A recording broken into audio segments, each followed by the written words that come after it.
Beleza, galera? Então a gente viu aqui os principais pontos. Como eu falei, a gente tem uma importância dessa apresentação de antígenos, tá? Via moléculas de MHC.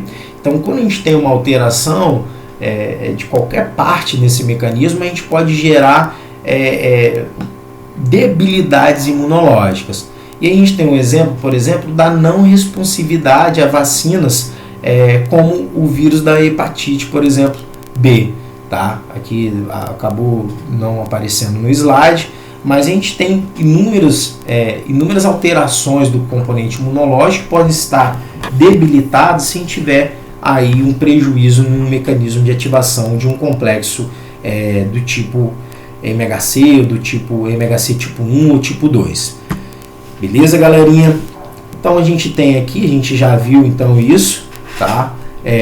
A gente precisa então dessas células que reconhecem, ou células apresentadoras de antígenos serem ativadas, tá? Para a gente ter ativação dos componentes celulares e também dos nossos componentes humorais. Ou seja, quando uma célula apresentadora de antígeno então ela é ativada, ela vai desencadear tanto o processo de resposta celular, tá? E aí, o processo de resposta celular, a gente lembra do efeito citotóxico, tá?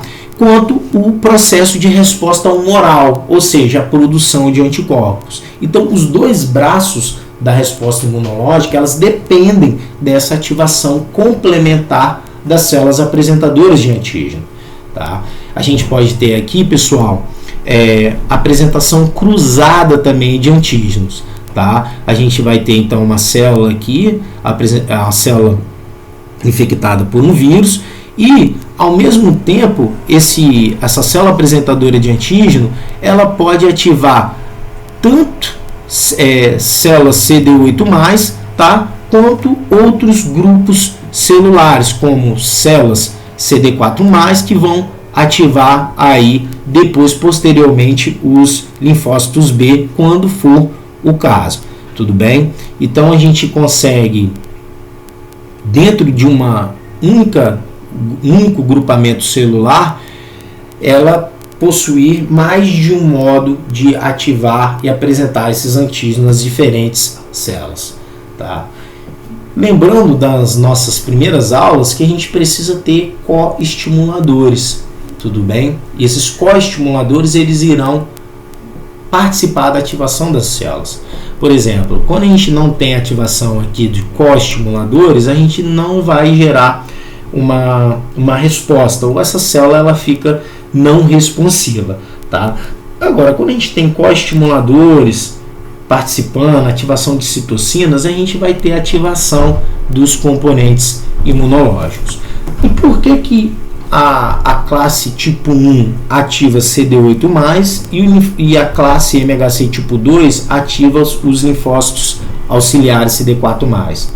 Porque os CD8+ possuem receptores para a classe MHC tipo 1 e os CD4+ possuem receptores para a classe MHC tipo 2. Além disso, a gente tem que ter a participação dos correceptores para gerar resposta imunológica. Beleza, galera? Então aqui a gente tem um gráfico mostrando a expansão clonal das células T. Então a gente tem aqui no período de infecção, beleza? E em torno aí do 7º ao 14 dias, isso é bem ilustrativo, tá, pessoal? Isso depende muito do agente patológico aí, do que está causando essa infecção no organismo, tá? Então normalmente a gente tem uma produção mais acentuada, tá? Aqui do linfócito CD8+, em comparação com o linfócito CD4, que ele vai ter uma função mais auxiliadora. O linfócito CD8+, ele vai ter uma ativação mais celular, tá? Uma ativação mais citotóxica, tá? Beleza, galerinha? E aqui, pessoal, a gente vai começar a ver então a natureza dos antígenos que ativam os linfócitos B. Então a gente viu até agora que a classe MHC ela é responsável em ativar os linfócitos T. E agora a gente vai começar a ver a respeito da ativação dos linfócitos B. Apesar que a gente já viu muitas coisas nas outras aulas. Então a gente viu que os linfócitos B, eles possuem um receptor, e esse receptor é chamado de receptor BCR, e essa família de receptor BCR a gente encaixa as imunoglobulinas. Então a gente tem a IgM, a IgG, a IgD, a IgE e assim vai. Beleza, galera? E esses receptores diferentes da classe MHC, eles reconhecem uma variedade de moléculas e estruturas bem mais ampla do que os receptores dos linfócitos T, tá? Que vão reconhecer principalmente estruturas associadas às moléculas do MHC. Beleza? Então, normalmente os linfócitos eles vão ser ativados por antígenos extracelulares, tá? Alguns mecanismos eles são dependentes da ativação por células T, outros não são dependentes da ativação por células T. Beleza, galera? Então a gente viu que dentro dos linfonodos nós temos estruturas chamadas de folículos, e dentro desses folículos nós vamos ter a presença dos linfócitos B virgens. Quando um antígeno, juntamente com uma célula apresentadora de antígeno, ela entra no linfonodo, tá? Aqui dentro a gente vai ter ativação das células dendríticas, tá? A gente pode ter as células dendríticas de origem mieloide vindo diretamente ativar aqui os linfócitos B, ou a gente pode ter ativação dos linfócitos B via células dendríticas foliculares, são aquelas células que já residem aqui, a origem delas é desconhecida e elas são específicas para ativar os linfócitos B. Então nessa estrutura dentro dos linfonodos a gente encontra os linfócitos B virgens e aqui eles serão ativados, beleza? A gente pode ter a participação de outras estruturas, outras células que irão ativar, mas normalmente é esse o caminho.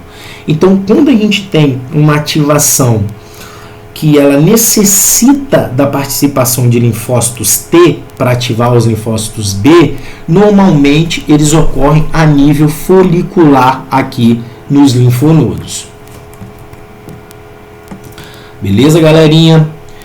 E aí, pessoal, quando a gente tem uma ativação que ela não depende dos linfócitos T, normalmente elas vão ocorrer em outras estruturas, como por exemplo o baço. E aí a gente tem a participação também de um outro grupo de células chamadas células B1. Elas têm a capacidade de ativar os linfócitos B, tá? Independente da ativação de células T. Tudo bem? Então a gente tem aqui células B foliculares, tá? Eles têm na sua membrana aqui a IgD e a IgM normalmente, tá? Como uma célula virgem. Quando essa célula é ativada por um linfócito T auxiliar, ela vai ser ativada através de quê? Uma origem proteica. Porque a célula T ela não é ativada somente por segmentos proteicos, peptídeos, etc. Então, esse linfócito ele irá ser ativado via linfócito T por um antígeno proteico, tá? Então, ela é dependente de célula T. Isso vai promover o que? A diferenciação dessas células B em plasmócitos, tá? E, normalmente, quando a gente gera uma ativação via linfócito T, a gente vai gerar plasmócitos de longa vida. Então, eles produzem, secretam anticorpos específicos, tá? E normalmente esses anticorpos eles são de longa vida. Então a gente pode ter aqui a IgG, tá? A IgA e IgE produzida via esse mecanismo. Beleza, galera? Agora, pessoal, quando a gente tem uma célula B da zona marginal, uma célula B1, e essa célula B1 ela é ativada por outras moléculas como polissacarídeos, glicoproteínas, tá? Lipídios, proteoglicanos. Essas estruturas que não são tipicamente peptídicos, eles irão ativar outras células que têm o papel de ativar os linfócitos B. E aí, pessoal, esses subtipos de linfócitos B, eles levam à ativação, à diferenciação dos linfócitos aos plasmócitos, e esses plasmócitos eles irão secretar anticorpos, tá? Normalmente IgMs, tá? E esses plasmócitos eles possuem a vida curta. Então a gente tem aqui duas vias principais, tá? Uma via por ativação de linfócito T com apresentação de antígeno proteico e outra via com a participação de outras células com a apresentação de outras estruturas. Por quê, pessoal? Porque os anticorpos que estão aqui na membrana dessas células, eles podem se ligar a diversas estruturas, tá? É uma capacidade mais ampla de ligação do que os receptores dos linfócitos T. Então a gente tem a ativação tanto via dependente dos linfócitos T, quanto uma ativação independente. Beleza, galera? Então a gente tem aqui a ativação dependente de células T, a gente tem reconhecimento de antígenos pelos linfócitos auxiliares, tá? Então os linfócitos auxiliares, eles terão esse papel de ativar os linfócitos B. Quando eles ativam, eles vão estimular o quê? A expansão clonal dos linfócitos B. A mudança de classe, ou seja, os linfócitos virgens, eles estão ali com uma classe de anticorpos na sua membrana. Quando eles são ativados, eles vão trocar esses anticorpos, vão produzir anticorpos específicos para aquele antígeno, tá? Isso vai gerar o quê? A maturação de afinidade e também, posteriormente, a diferenciação dos linfócitos de memória. Então, quando ocorre essa expansão clonal vai gerar linfócitos efetores e linfócitos de memória. Os efetores, a partir do momento que eles executam o seu trabalho, eles morrem. E os de memória eles vão permanecer ali por um determinado tempo dentro do nosso organismo. Então aqui a gente tem uma ativação dependente célula T, uma ativação célula-célula. Então a gente tem uma série de correceptores auxiliando aqui na ativação dos linfócitos B. Outra forma de ativar esses linfócitos é um mecanismo indireto, tá? Onde a gente vai ter a liberação de citocinas e essas citocinas irão ativar os leucócitos, os linfócitos de modo geral. Então aqui a gente tem um linfócito T auxiliar, CD4+, sendo ativado por um macrófago. Esse complexo entre o macrófago e o linfócito T, ele irá produzir citocinas, como a gente já viu, interferão gama, interleucina 6, 9, 1, são várias as classes de citocinas, beleza?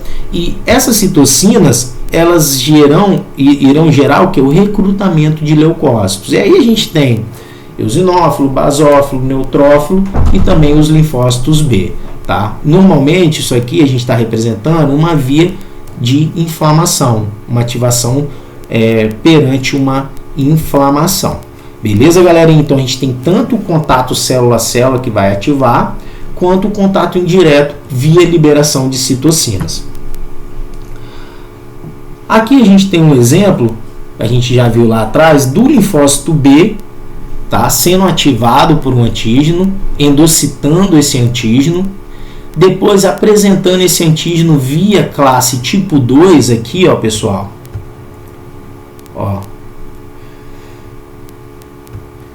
Via classe tipo 2, ó,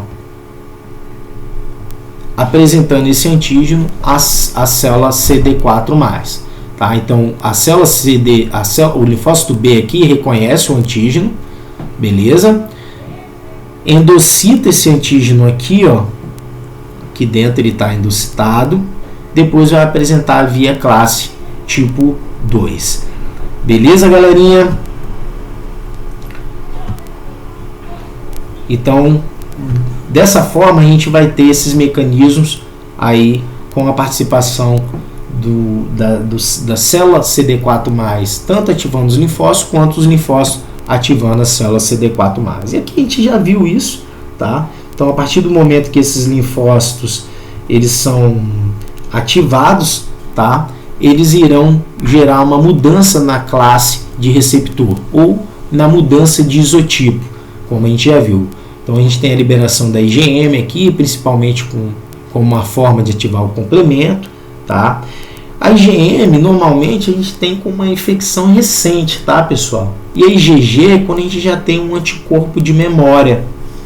Tá? Então, normalmente, quando você vai fazer a avaliação aí por uma infecção, que você vai ver o padrão de IgG, você está vendo se seu corpo já tem memória sobre aquele determinado agente patológico.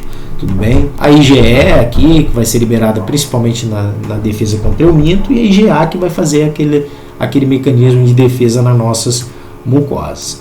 Tá? Então, a gente tem aqui essas mudanças estruturais, a gente já viu em relação a isso, tá? E a gente tem a necessidade de ocorrer essa mudança de acordo com a sua especificidade, tá? Isso para gerar uma diversidade, e essa diversidade ela ocorre por uma maturação de afinidade. Tudo isso para promover uma resposta imunológica mais aprimorada perante um micro-organismo qualquer.